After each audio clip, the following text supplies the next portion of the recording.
Regardez. Ces genre de filles-là qui aiment bien, elles montrent l'alliance. C'est le type de femme, quand elle entre dans le mariage, elle pense qu'elle est arrivée au terminus. Elle dit, je suis déjà arrivée.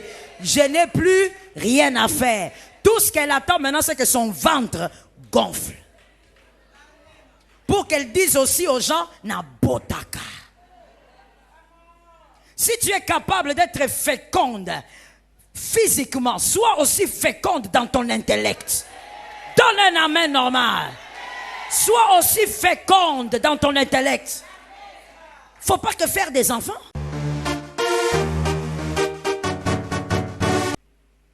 Première raison qui empêche qu'une famille, là maintenant nous sommes déjà dans le mariage, une famille, papa, maman et les enfants,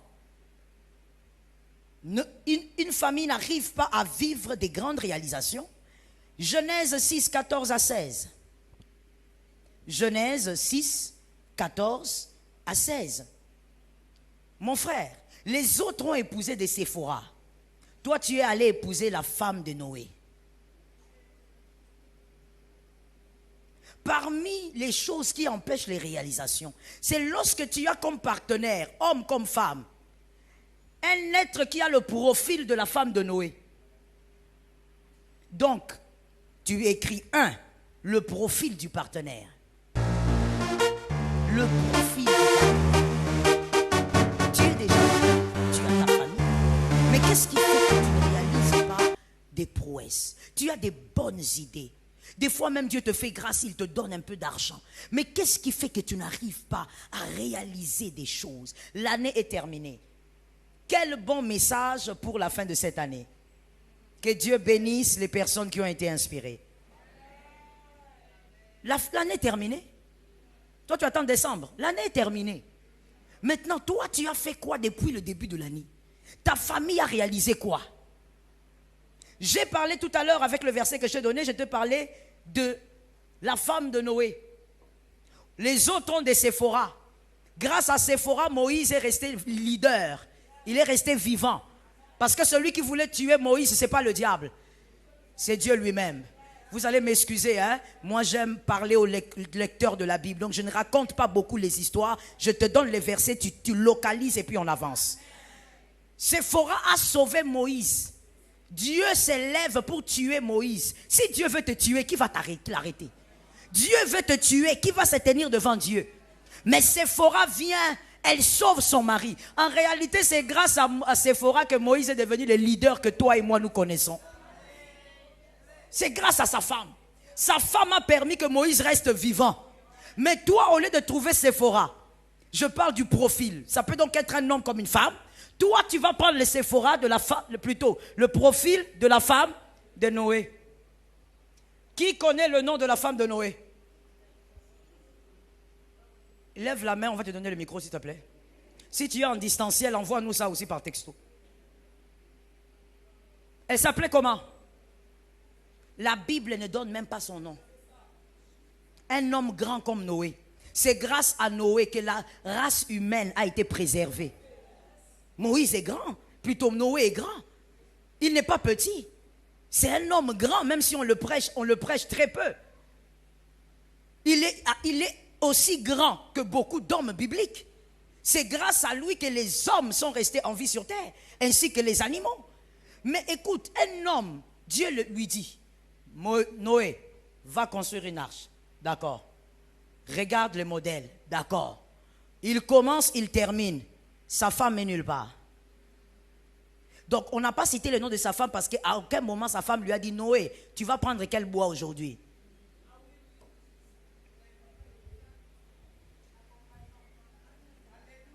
Qui a compris? C'est pour ça qu'on ne connaît pas le nom de sa femme. On connaît le nom de la femme de Moïse, pourquoi? Elle a sauvé son mari. Elle a marqué l'histoire. Mais pourquoi on ne connaît pas le nom de la femme de Noé? Noé a fait quelque chose de gigantesque. Un projet extraordinaire. Il est allé jusqu'à accomplir. Mais la femme ne lui a même jamais dit, Noé, est-ce que je peux t'accompagner aujourd'hui?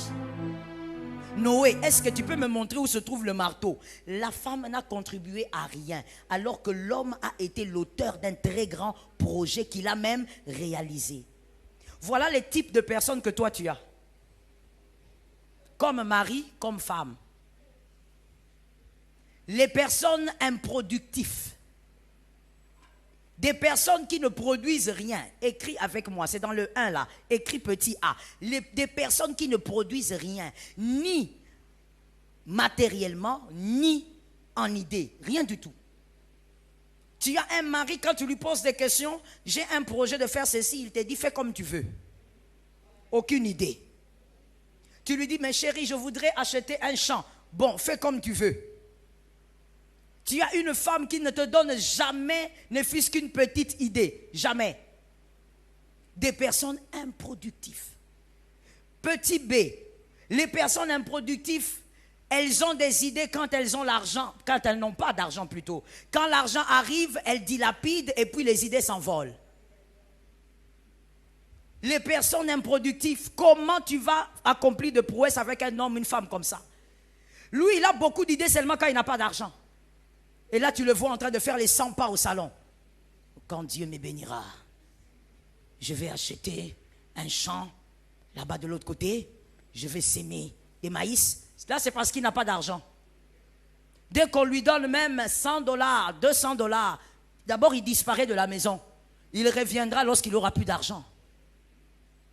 Quand tu as un conjoint comme ça, qui est improductif, même si tu as des grandes idées, tu vas souffrir. Est-ce que quelqu'un m'entend? Tu vas subir deux choses. Soit tu deviens comme lui, ou alors tu réalises des choses seul comme Noé. Tu vas te sentir obligé de faire des choses par toi-même. Aucun accompagnement, comme Noé.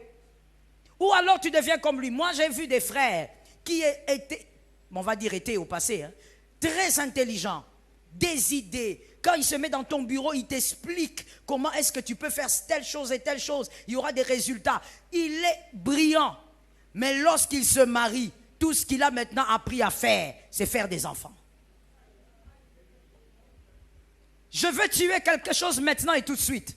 La famille n'est pas un lieu où on mange, on boit, on fait des enfants. Cet amen est bizarre. Même si tu te sens concerné, donne un amen que tu guérisses. La famille n'est pas quel lieu tu es là. Tu manges, tu bois, tu grossis, tu grossis. Voilà pourquoi vous les jeunes célibataires, quand vous vous mariez, vous pensez que le premier compliment qu'on doit vous donner, tu as grossi. Quand tu entends un célibataire dire à son ami qui s'est marié, « Ouh, vraiment, tu as grossi », ça veut dire que dans ton mariage, tu vas bien. Qui t'a dit ça? Il y a des personnes qui grossissent quand elles dépriment. Tu sais pas ça? Seulement chez nous, en Afrique, lorsque quelqu'un grossit, comme on ne fait pas certaines études poussées, on dit seulement, il va bien. Mais il y a des gens qui grossissent quand ils vont très mal. Ils sont dans la dépression, ça les fait grossir. Quand il se sent mal, il commence à manger. Il devient glouton parce qu'il est mal à l'aise dans son foyer. Toi, tu crois que si ton tonton a grossi, c'est qu'il va bien. Ces derniers temps, tonton, il a le ventre. Hein? Il faut faire la dimension du cercueil déjà avec tout ça là. Parce qu'il est tellement mal comme il est là qu'il risque de mourir par surprise. Tu as un conjoint improductif, c'est comme la carie. Tu vas souffrir. Parce que toi, tu veux aller de l'avant, mais lui, il veut rester sur place. Je parle ou je laisse? Est-ce que je dois parler? Alors je vais choquer les femmes ici en disant ceci. Monsieur célibataire, parce que le marié, il est déjà dedans. Monsieur le célibataire, il y a des femmes qui aiment tellement le mariage que tout ce qu'elle veut, c'est l'alliance. Surtout les genres de femmes là qui aiment faire ça dans les photos.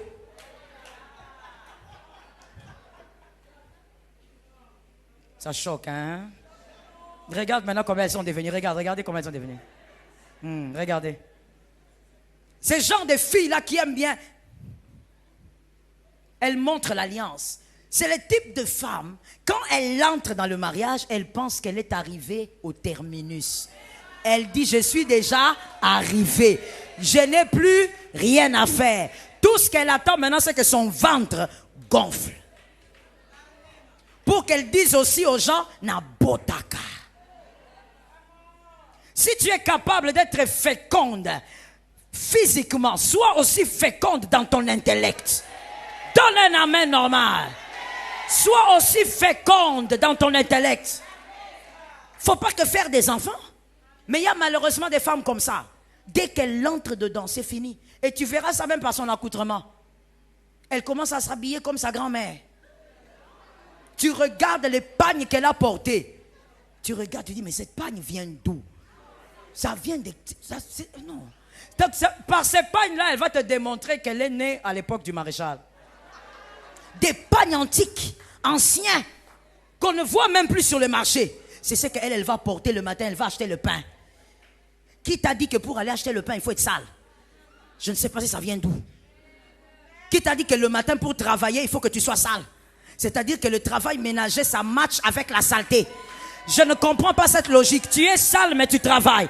Tu es sale, mais tu arranges la maison. C'est quelle logique? Si tu arranges la maison pour que ça soit propre, toi, d'abord, commence par être...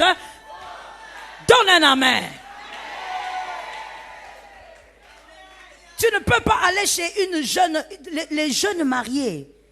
Ces femmes, vous, les hommes, vraiment... Je manque de mots. Ces femmes sont pressées pour se marier. Toujours agitées comme ça. Agitées. Très agitées, comme des petites sauterelles. Elles sont agitées. Je veux me marier, je veux me marier. Mais va la voir. Une semaine après son mariage. Va là-bas le matin à 7 heures. Tu ne pourras même pas lui dire bonjour près. Parce que même les dents, elle n'a pas brossé. Elle va brosser les dents à 18 heures. Et quand tu lui demandes, mais pourquoi tu n'es pas lavé? Je travaille. Donc toi, quand tu fais le ménage, tu penses que tu dois être sale. C'est le type de femme, le profil de femme qui s'intéresse qu'à entrer. Si elle entre, même son cerveau s'éteint. Est-ce que quelqu'un m'entend? Ça veut dire que même son cerveau, sa capacité de réfléchir, ça s'éteint. Elle n'est de rien, elle n'est dans rien, elle n'a aucun projet de vie, elle n'a aucun rêve. Quand son mari vient, tout ce qu'elle fait, c'est lui dire « Je t'aime, est-ce que tu m'aimes ?» Les gens de filles qui aiment beaucoup qu'on les répète « Je t'aime » là. Des femmes possessives. Que Jésus vous aide. Je n'ai pas entendu les amens. Mais si tu es fâché, tu es venu pourquoi? Tu ne savais pas que c'était moi aujourd'hui, hein? C'est ça. C'est la surprise de l'église. Je dis, ces gens de femmes-là, mon frère, fouille-les. Mon frère, je te conseille, tu es célibataire, je dis, fouille cette femme-là. Les gens de femmes qui est tout le temps en train de te dire, on s'est marié quand? On s'est marié quand? L'année va terminer. C'est quoi ton problème? Tu es mal à l'aise dans ton célibat? Si tu es mal à l'aise dans ton célibat, tu seras très mal à l'aise dans ton mariage. C'est pas normal. Le célibat n'est pas une malédiction. Pourquoi tu es mal à l'aise comme ça? C'est comme si tu portes un manteau de malédiction sur toi. Hey, le décembre est terminé. Est-ce que tu sais que décembre est terminé? Est-ce que tu m'aimes? Est-ce que tu m'aimes? Là, elle a déjà tout appris dans Novelas. Comment pleurer. Grande actrice. Comme tu les vois là. Ne suis pas les mecs là, ce sont des semblants. Des grandes actrices comme elles sont là. Tu es sûr que tu m'aimes? Si tu m'aimes, alors viens me doter le 3 décembre à 15h30. Tu donnes même l'heure à laquelle on doit te doter.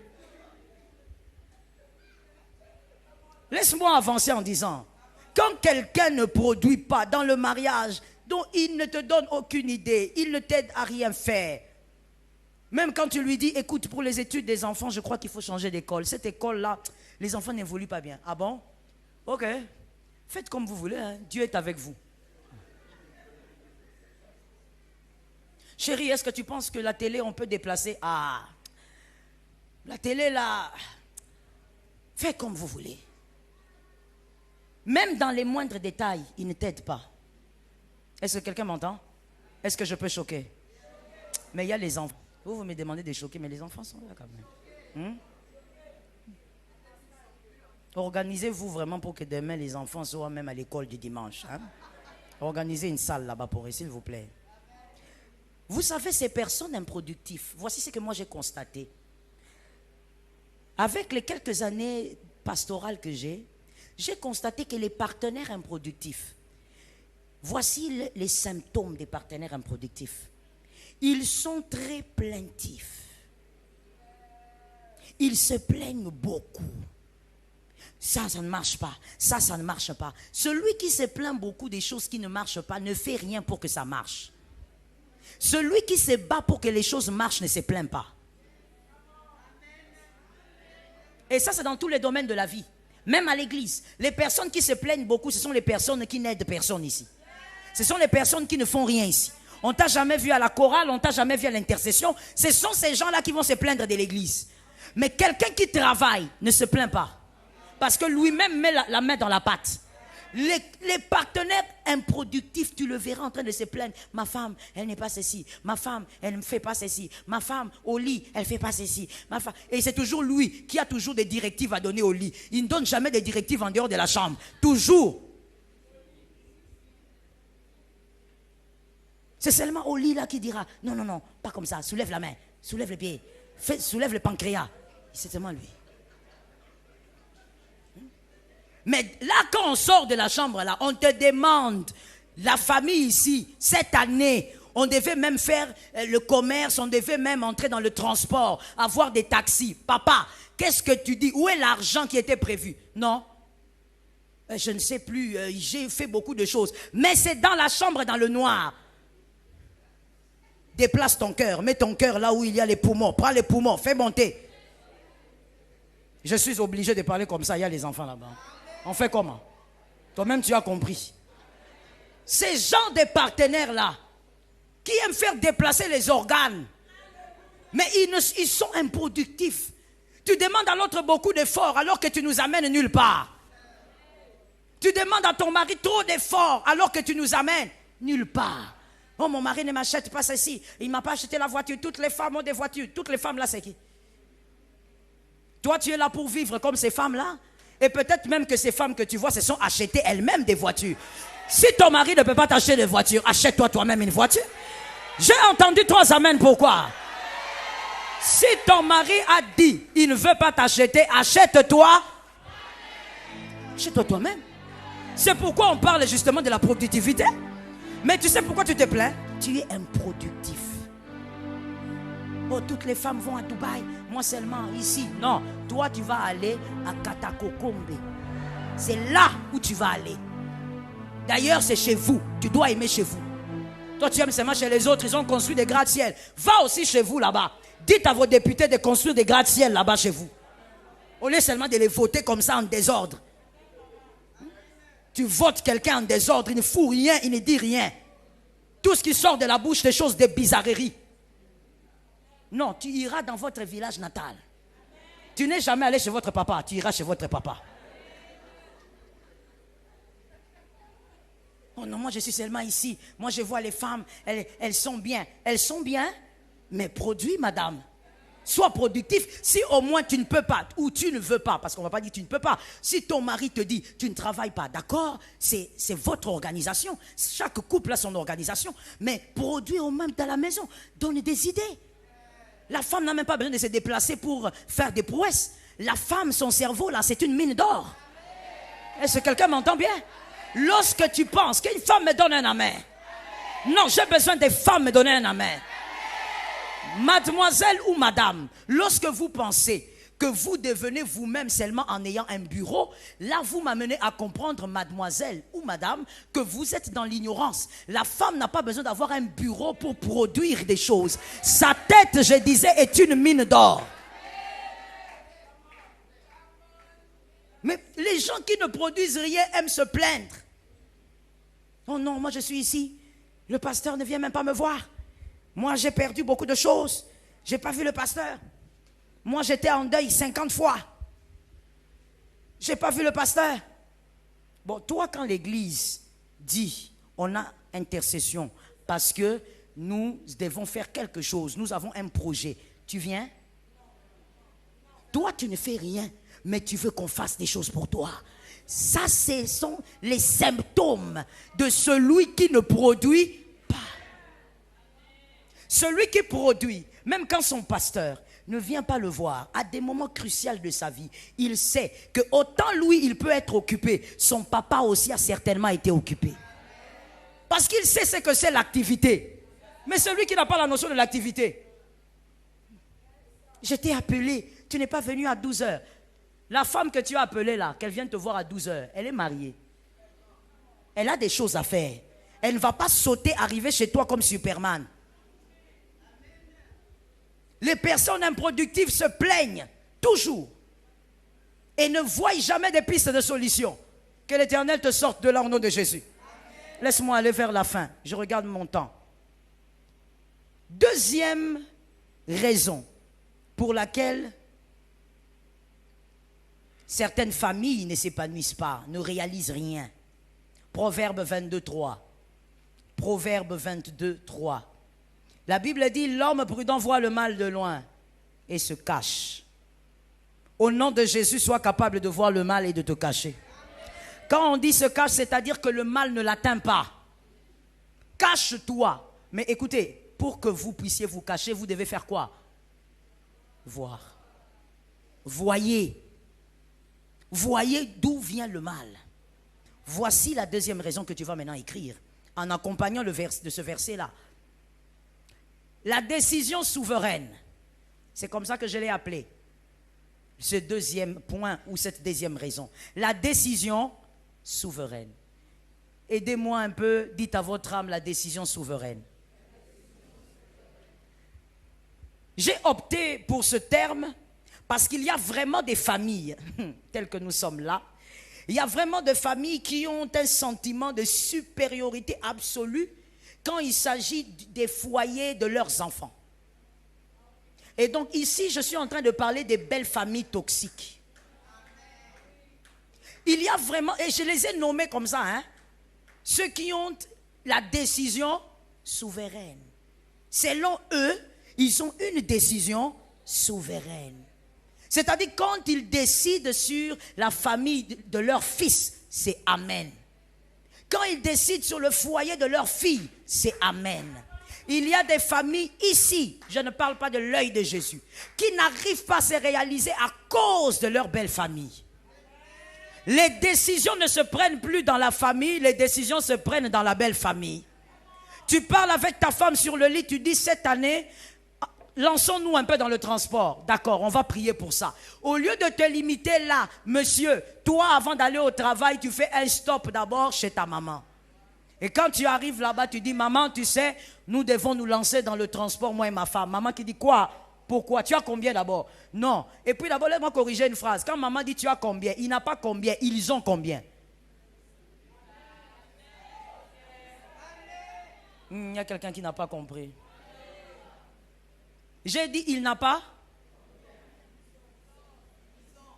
C'est-à-dire que les belles familles toxiques, quand ils regardent leur fils marié ou leur fille, ils se focalisent sur leur fils ou sur la fille.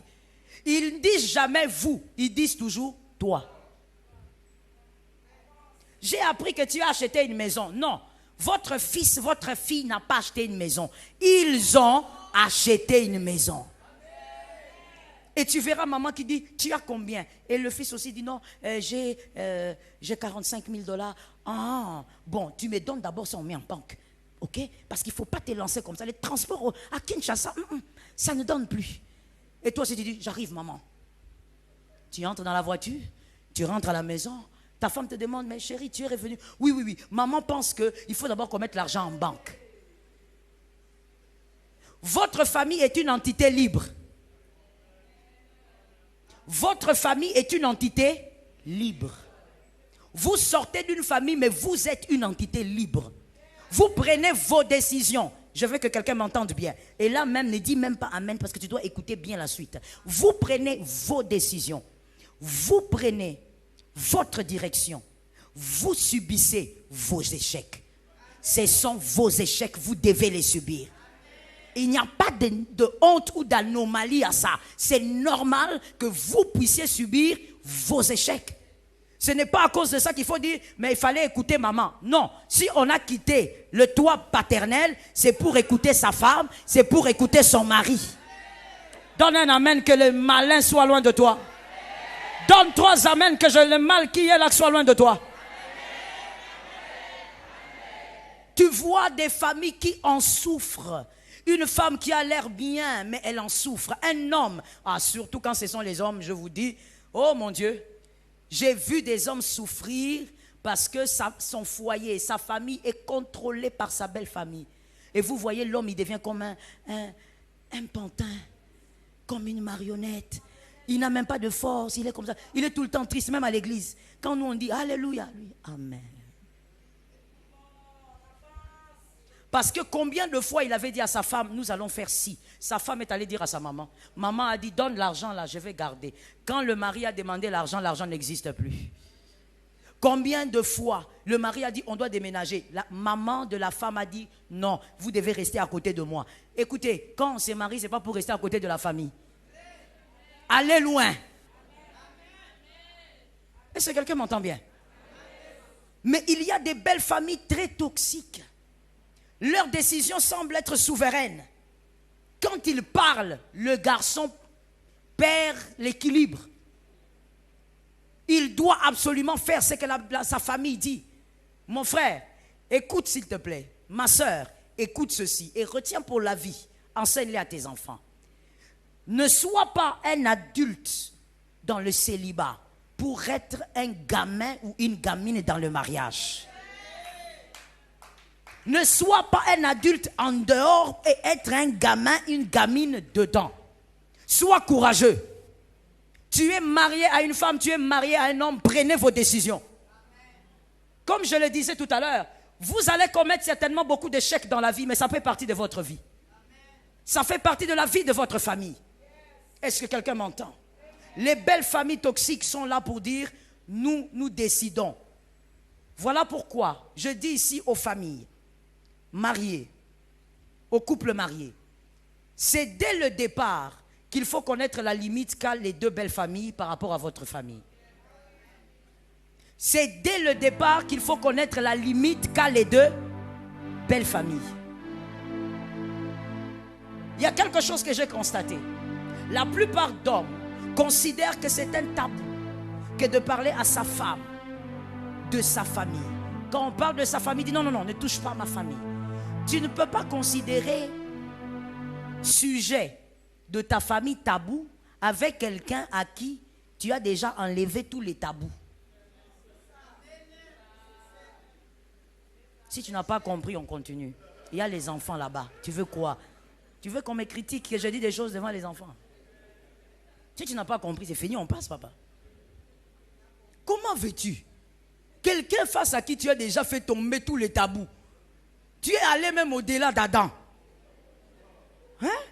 Tu es allé au-delà. Même Adam, s'il revenait ici, il va te dire, frère, toi tu as des techniques que moi j'ignore. Les premiers hommes, mais tu les pâtes. Mais c'est devant cette femme-là que tu dis, non, ma famille c'est un sujet tabou. Non. It's nonsense. Ça n'a pas de sens. C'est vraiment non-sens.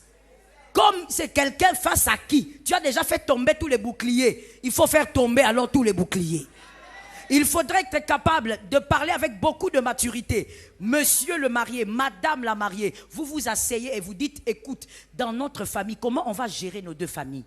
Qu'est-ce que nos deux familles ne doivent jamais décider ici?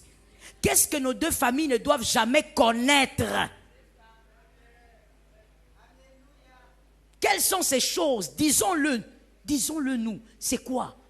Et ta famille et la mienne. Quelles sont les choses que si nous décidons, la famille va seulement constater. Nous n'allons rien dire. Vous devez, dès le départ, le fixer. Quelqu'un m'entend?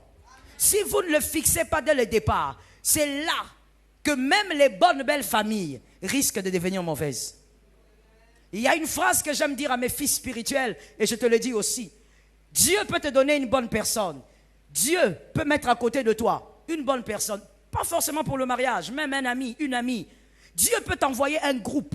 Et ce sont des bonnes personnes. Mais il faut apprendre à aider les bonnes personnes à rester bonnes. C'est aussi ta responsabilité que d'aider une bonne personne à rester bonne. Quand la belle famille, toi-même mademoiselle, madame, puisque tu es déjà mariée, toi-même madame, c'est là que je vais finir, suis-moi bien. Toi-même, tu n'aides pas cette belle famille qui était bonne pour toi. Tu ne les as pas aidés à rester bons. C'est-à-dire quand ta belle famille fait entrer, toi tu ouvres toutes les portes. Oui, entrez. Et tu crois que c'est avec ça qu'on va t'ajouter les galons d'une bonne femme. Tu auras les certificats et les brevets de la meilleure femme de la famille. Quand la belle famille veut savoir à gauche, à droite, tu ouvres tout. Vous devez savoir mettre des limites. Lorsque ton frère pose des questions, tu lui dis non, ça concerne moi et mon mari. Toi, tu n'as rien à dire sur ça. Quand toi, tu dis ça, lui aussi doit avoir le courage de le dire quand il s'agit de ses frères. Monsieur, tu dois avoir le courage. Moi, ici, j'ai déjà appelé ça comment? Courage. Parce que la vérité avec les messieurs, c'est le quoi? Courage. Il faut avoir le courage de dire à tes frères, écoutez, ce qui concerne la maison que j'ai achetée, je l'ai achetée avec ma femme, c'est notre maison, c'est notre choix.